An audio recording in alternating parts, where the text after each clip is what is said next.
نبی پاک صاحب الالاق سید عالم صلی اللہ علیہ وسلم نے فرمایا کہ ایک شخص رات کو ارادہ کر کے سویا تھا کہ سویرے تہجد پڑھوں گا۔ ایک تو وہ ہے جس کا ارادہ ہی کوئی نہیں فجر پڑھنے کا، بھی ارادہ ہی نہیں، سرے سے پروگرام ہی نہیں۔ اس کو پتہ چل گیا کہ ڈاکٹر نے کہا تھا 7-8 گھنٹے سونا ہے، تو اب وہ ٹائم دیکھ رہا ہے 2 بجے سو رہا ہوں، 10 بجے اٹھ جاؤں گا۔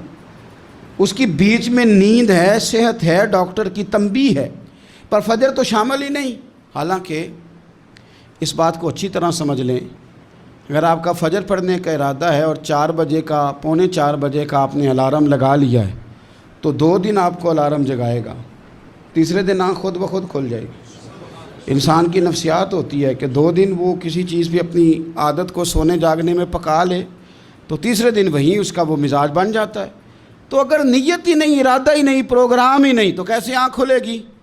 بلکہ پھر تو یہ ہوتا ہے کہ کئی دفعہ آنکھ کھل بھی جاتی ہے، بندے اٹھ بھی جاتے ہیں پر اٹھتے ہی نہیں، نماز کا وضو ہی نہیں کرتے، آگے بڑھتے ہی نہیں، ہمت ہی نہیں کرتے۔ لیکن حضور کیا فرما رہے ہیں؟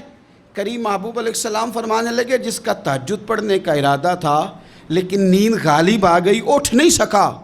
حضور فرماتے ہیں نیند تو اب اس نے پوری کر ہی لی ہے نا، پر ارادہ تھا تہجد پڑھنے کا۔ تو محبوب فرماتے ہیں نیند رب کی طرف سے صدقہ ہو گئی اور تہجد کا بھی اللہ نے ثواب عطا فرما دیا۔ ارادے صاف کرے، پکے کرے، نیتیں کھری رکھے، نیت صاف رکھے، اخلاص پیدا کرے، تو پھر تو گھر میں بیٹھے بیٹھے بڑی نیکیوں کا ثواب ملتا ہے۔ پھر تو اپنے گھر کے اندر موجود رہنے پر بھی اسے بڑے بڑے لمبے سفروں کا ثواب ملتا ہے۔ حضرت انس بن مالک رضی اللہ تعالیٰ عنہ فرماتے ہیں ہم تبوک سے واپس آ رہے تھے تو نبی پاک علیہ السلام نے فرمایا ہمارے کچھ بھائی ہیں بھائی جو بیٹھے مدینے میں ہیں، پر ہم نے جو گھاٹی بھی طے کی، جو سفر بھی طے کیا، وہ ہمارے ساتھ ہی تھے۔ بیٹھے کہاں ہیں؟ مدینے میں، پر ہم نے جتنا سفر طے کیا وہ ساتھ ہی تھے۔ حضرت انس بن مالک کہتے ہیں ہمارے تو کان کھڑے ہو گئے کہ بیٹھے بھی گھر ہیں اور ہمارے ساتھ ہیں۔ تو حضور سید عالم علیہ السلام نے پھر بات کو کھولا اور فرمایا وہ جان بوجھ کے نہیں بیٹھے رہے، ارادہ ان کا پکا تھا ہمارے ساتھ آنے کا، لیکن کسی مجبوری کی وجہ سے نہیں آ سکے۔